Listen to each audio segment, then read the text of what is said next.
नमस्कार दोस्तों, Radhe Radhe. Welcome back to your YouTube channel हमारी संस्कृति हमारी धरोहर। दोस्तों, मकर संक्रांति के दिन गंगा स्नान का बहुत अधिक महत्व होता है।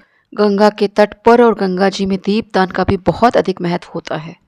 लेकिन यदि आप गंगा तट पर नहीं जा सकते हैं तो आप घर पर भी दीपदान कर सकते हैं। तो चलिए जानते हैं कि इस दिन हम घर पर किस प्रकार दीपदान कर सकते हैं। प्रातःकाल तिल मिश्रित जल से स्नान करके इसके बाद जिस स्थल पर आपको यह पूजन करना है उसको गेरू से, गोबर से अथवा हल्दी से पहले लीप लीजिए, स्वच्छ कर लीजिए, गंगा जल छिड़क लीजिए, फिर उसके ऊपर आप थोड़ी सी रंगोली बना लीजिए। जिस स्थान पर आपको पूजन करना है उसे गंगा तट का रूप देना है। यहाँ पे हमने एक बर्तन लिया है, इसमें हम थोड़ा सा गंगा जल मिलाएंगे और गंगा जल मिलाने के बाद हम इसमें शुद्ध जल मिलाएंगे। अब ये हमारी गंगा मैया यहाँ पर है जिन्हें हमें पूजना है। ये हमारी गंगा मैया हो गई।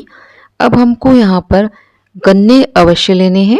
मैंने यहाँ पे 2 गन्ने ले लिए हैं, इनका भी पूजन किया जाता है। फिर परात जिसमें हमने गंगा जी का आवाहन करा है, जिन्हें हमने गंगा जी का रूप दिया है, उसको भी रोली लगाएंगे, हल्दी लगाएंगे, कुमकुम लगाएंगे। देखिए यहाँ हमने गन्नों का भी पूजन कर लिया है। अब इन गंगा मैया में हमने थोड़ी सी रोली डाली है, आप रोली डाल देंगे। फिर इसके बाद हमने चंदन डाल दिया है, फिर हमने यहाँ पे हल्दी डाल दिया है, फिर हमने यहाँ पे तिल डाला है, तिल अवश्य डालिए। फिर हम यहाँ पे फूल माला अर्पित करेंगे। हमने गंगा मैया को यहाँ पे फूलों की माला अर्पित करी है। हम गंगा के तट पर ये माला अर्पित कर रहे हैं, तट की पूजा कर रहे हैं। इसके बाद हम गंगा मैया में पुष्प डालेंगे। तट की पूजा करने के बाद हम गंगा मैया में पुष्प डालेंगे।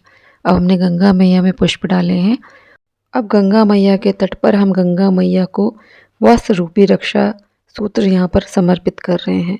ये हमने यहाँ पे कलावा अर्पित कर दिया है। अब हम गंगा मैया को इत्र समर्पित करेंगे। यहाँ देखिए हमने गंगा के तट पर ही जो पुष्प चढ़ाए उन्हीं में इत्र को समर्पित कर दिया है, लगा दिया है। तो यहाँ पे इत्र समर्पित हो गया। अब हम यहाँ पर पान के पत्ते ले रहे हैं, इनमें हम दीपदान करेंगे। आप यहाँ पर पीपल के भी पत्ते ले सकते हैं, अशोक के पत्ते ले सकते हैं, आम के पत्ते ले सकते हैं, जो भी पूजनीय वृक्ष होते हैं उनके पत्ते ले सकते हैं और उन पर दीपदान कर सकते हैं। अब आप यहाँ श्रद्धा अनुसार दीपकों का दान करिए। इन पत्तों पर आप गोल बत्ती का ही दीप रख सकते हैं, लंबी बत्ती का नहीं रख सकते हैं।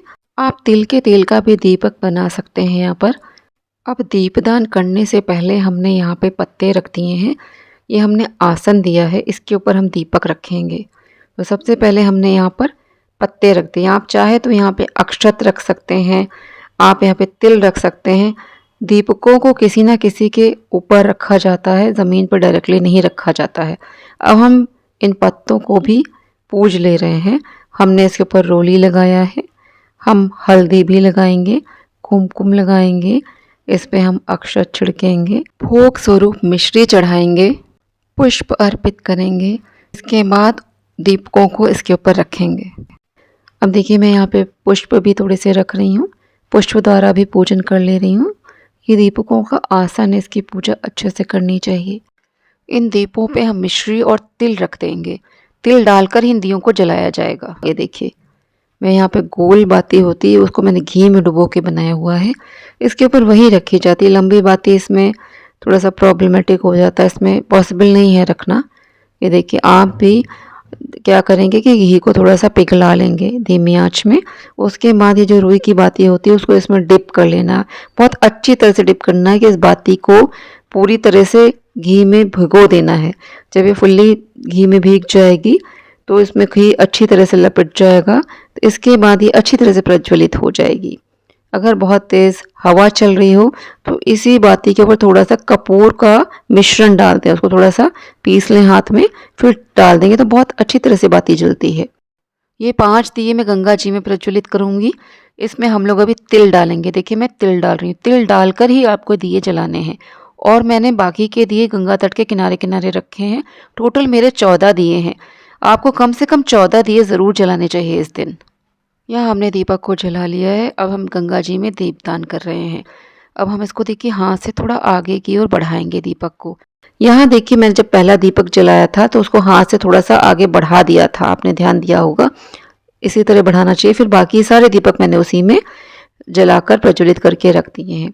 अब जो गंगा तट के किनारे भी मैं सारे दीपक जलाऊंगी। अभी तो मैंने एक ही यहाँ जलाया है। यहाँ गंगा मैया को हम फलों का भोग अर्पित करेंगे। जो भी ऋतु फल उपलब्ध हो उसका आप भोग लगाइए। यहाँ पे मैंने कुछ माता के लिए श्रृंगार सामग्री ली है, सुहाग की सामग्री है ये। आप चाहें तो खाली चुनरी चढ़ा सकते हैं, उसमें 5 सुहाग की वस्तुएं रख दीजिए। हम मैंने यहाँ पे साड़ी भी रखी हुई है। यहाँ मैंने भोग भी माता को चढ़ाया। यहाँ पे कुछ लड्डू हैं, मिश्री है, बताशे हैं और मैंने खीर भी बनाई थी तो मैंने वो भी यहाँ पे चढ़ा दिया है। यहाँ मैंने गंगा जी में और गंगा जी के किनारे पूरे दिए जला दिए हैं। ये पूरे 14 दीपक जलाए हैं।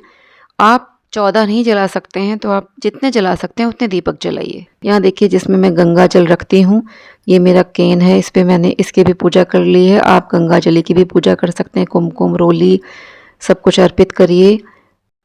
अब हाथ में तिल और पुष्प लेकर यहाँ पे गंगा जी की कहानी सुन सकते हैं। आप गणेश जी की कथा कर सकते हैं, विष्णु सहस्रनाम कर सकते हैं, भजन कीर्तन आप यहाँ पे बैठ के कर सकते हैं। एक विशेष बात मैं आपको बताना चाहती हूँ कि ये दीपदान जो गंगा के तट पर किया जाता है ये ब्रह्म मुहूर्त में किया जाता है, या आप शाम के समय कर सकते हैं गोधूली बेला में। आपको दिन में ये कार्य नहीं करना चाहिए। कथा पूजन और भजन करने के बाद आप यहाँ पर गंगा जी की आरती करिए। देखिए मैं यहाँ पे गंगा जी की आरती कर रही हूँ। आरती के लिए मैंने एक दीपक प्रज्वलित कर लिया है। अब इस तरह से हम आरती कर लेते हैं। घी से आरती के बाद आप यहाँ पे कपूर से भी आरती करेंगे। यहीं गंगा के किनारे मैंने छोटा सा हवन भी कर लिया है। ये जो पुष्प मैंने चढ़ाए गंगा जी के तट पर, बाद में इनका भूमि विसर्जन कर दिया जाता है या गमलों में डाल दिया जाता है। बाकी जितने भी दीपक हैं आप चाहें तो उसको रीयूज़ कर सकते हैं। धोने के बाद इसको आग में दिखाकर आप रीयूज़ कर सकते हैं। अन्यथा मिट्टी के जितने भी वस्तुएं होती हैं, उससे बने जो जितनी भी चीज़ें होती हैं उसको एक ही बार यूज़ करा जाता है। ये जो आपने श्रृंगार सामग्री चढ़ाई आप किसी को दान में दे सकते हैं जो नीडी पर्सन है। दक्षिणा भी नीडी पर्सन को आप दान में दे दीजिए। प्रसाद का स्वयं भी आप भोग करिए, बाकी सब में वितरित कर दीजिए। परात में जो गंगा जी का आपने पानी लिया है, जिनको गंगा जी माना है, उसमें जब सारे दीपक ठंडे हो जाएं, जल जाएं, तो उसको आप किसी पेड़ में डाल दीजिए। तो दोस्तों इस प्रकार आप घर पर ही गंगा तट बनाकर गंगा मैया की पूजा कर सकते हैं, दीपदान कर सकते हैं। इस पूजन सामग्री में यदि बहुत सी वस्तुएं नहीं भी होंगी तो आप उनको स्किप कर लीजिए। केवल आप जो परात में गंगा जी बना रहे हैं उसी में आप जो दीपदान करना है वो कर लीजिए, तब भी आपकी पूजा पूर्ण कहलाएगी। आज का वीडियो मैं यहीं पे समाप्त करती हूँ। वीडियो में दी गई जानकारी यदि आपको उपयोगी लगी हो तो वीडियो को लाइक करें, शेयर करें। जय श्री कृष्णा, जय श्री राधे।